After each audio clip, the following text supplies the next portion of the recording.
जी बिस्मिल्लाहिर्रहमानिर्रहीम, अस्सलाम वालेकुम। मैं हूं बिलाल अहमद। उम्मीद है आप सब खैरियत से होंगे। बिलाखिर ज़हीर केस में ही इम्तियाजी सलूक क्यों बढ़ता जा रहा है। माजी में मुतादिद व्लॉग्स के ज़रिए मैं ना सिर्फ आपके सामने सबूत, शवाहिद, अदालती फैसले रख चुका हूं, बल्कि हाल ही में कशमाला का जो केस हुआ, इस सिलसिले में भी तफसीलात आपके इल्म में है।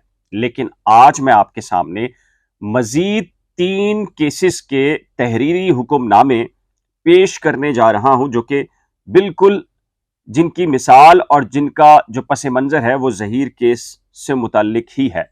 लेकिन अदालतों ने इन तीनों केसेस में लड़कियों को क्या दारुल अमान भेजा, क्या मेडिकल करवाया, क्या किया अदालतों ने, आज आपके सामने तफसीलात रख रहा हूं।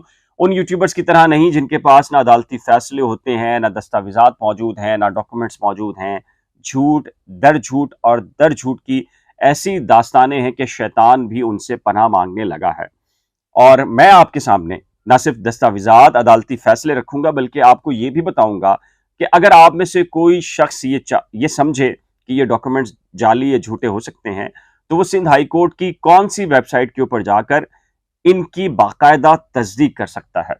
तो चलिए, सबसे पहले मैं आपके सामने एक केस रखता हूं, उसके बाद दूसरा केस, और फिर तीसरा केस, और फिर कुछ ज़हीर केस के अंदर जो दबाव के हवाले से कुछ बातें की जा रही हैं उस पर भी लाजमी बात करेंगे। कॉन्स्टिट्यूशन पिटीशन, सीपीडी कहते हैं जी, 5108/2022, 15/9 का ये ऑर्डर है। जस्टिस करीम खान आगा की सरबराही में 2 रुकनी बेंच। इसमें वकला के नाम बता देता हूं, फिर आपको बताता हूं कि ये लड़की जिसके बारे में उसके वालिदैन का भी यही दावा था कि उसकी बेटी की उम्र कम है, उसको जिना की नीयत से अगवा किया गया, तो उसमें कोर्ट ने क्या ऑर्डर जारी किया है, तो जरा उस पर भी बात कर लेते हैं। फर्रुख शरीफ साहब हैं जी, एडवोकेट हैं। ये पटिशनर्स की जानिब से, यानी कि लड़की और उसके शौहर की जानिब से, हाकिम अली शेख साहब हैं, असिस्टेंट एडवोकेट जनरल, और इनके साथ सब इंस्पेक्टर पेश हुए शाहनवाज और एएसआई गुलाम अब्बास, थाना मेमन कोट। आपकी स्क्रीन पर भी ये ऑर्डर नजर आ रहा होगा आपको।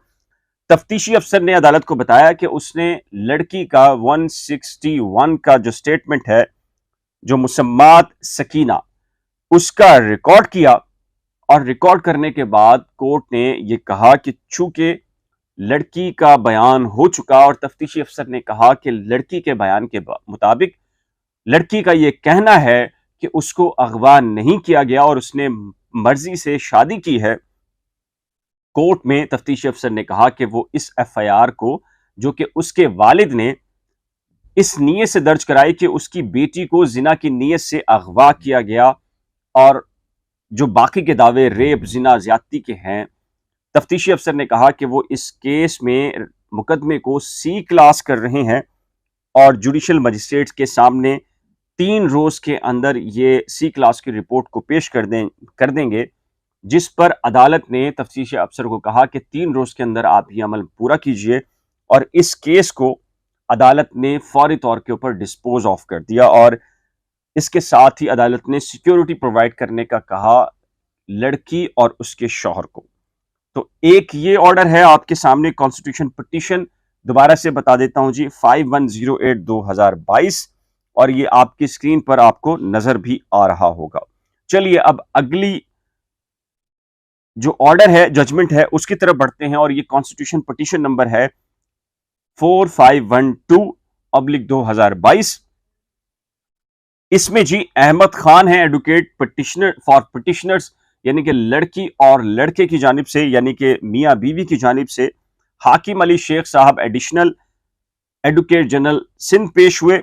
सगीर अहमद अब्बासी हैं असिस्टेंट एडवोकेट जनरल, और मोहम्मद इकबाल अवान हैं एडिशनल प्रोसिक्यूटर जनरल। ये एडिशनल प्रोसिक्यूटर जनरल मैं क्यों पढ़ा है, मैंने खास कर पढ़ा है, मोहम्मद इकबाल अवान साहब ये प्रोसिक्यूशन को रिप्रेजेंट कर रहे थे इस केस में।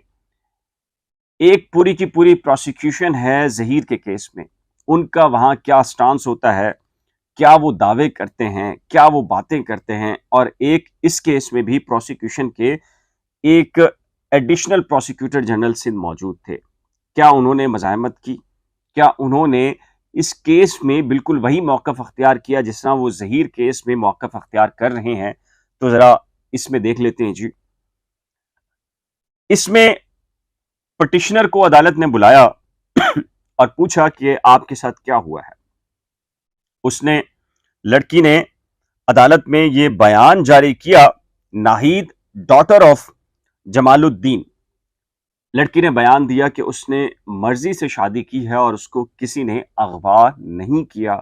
اس کے والد کی جانب سے جو مقدمہ درج کرانے کی جو درخواست ہے اور استدعا ہے وہ جھوٹ پر مبنی ہے کہ اسے کسی نے زنا کی نیت سے اغوا کیا، ریپ کیا، جسمانی زیادتی کا نشانہ بنایا یا اسمگل کرنے کا معاملہ بنایا، جس پر عدالت نے فوری طور پر لڑکی کا سٹیٹمنٹ ریکارڈ کیا.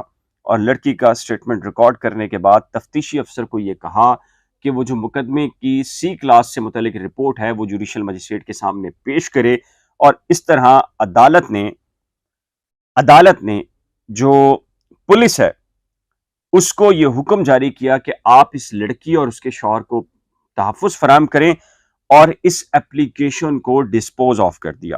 اب میں آپ کو بتاتا ہوں تیسرا کیس، اور پھر آپ کو بتاتا ہوں کہ آپ میں سے کوئی بھی یہ سمجھتا ہو کہ جو میں معلومات دے رہا ہوں وہ غلط ہیں تو اس کا کیا طریقہ کار ہے کہ آپ سندھ ہائی کورٹ پہ براہ راست ویب سائٹ کے اوپر جا کر دیکھ سکتے ہیں. Constitution petition number 5050/2022.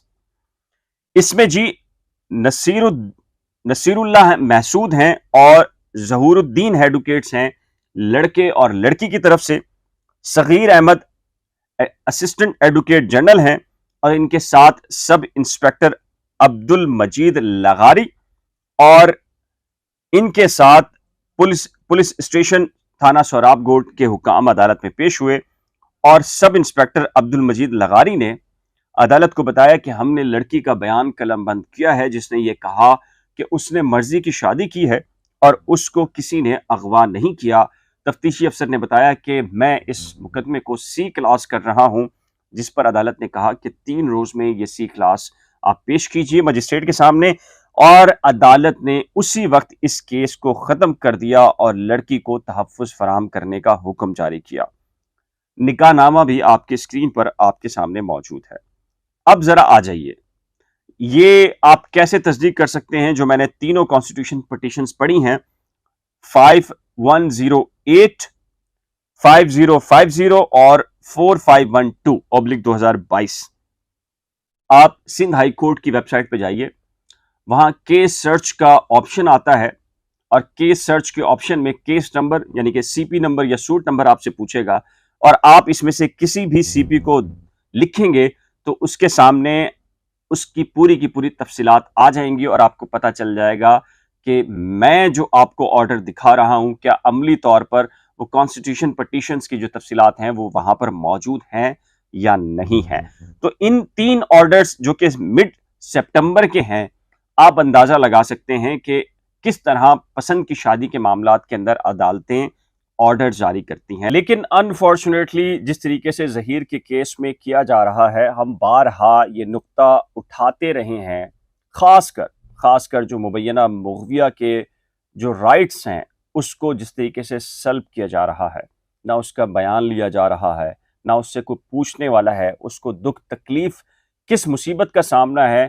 کوئی بھی فورم ایسا نہیں جہاں پر اس کی داد رسی ہو رہی ہو. اب ان 3 آرڈرز کے بعد اب بھی آپ کی رائے کیا ہے؟ کیا اب بھی آپ یہ سمجھتے ہیں کہ جو کچھ بھی مبینہ مغویہ کے ساتھ اور ظہیر کے ساتھ کیا جا رہا ہے قانون کے عین مطابق ہے؟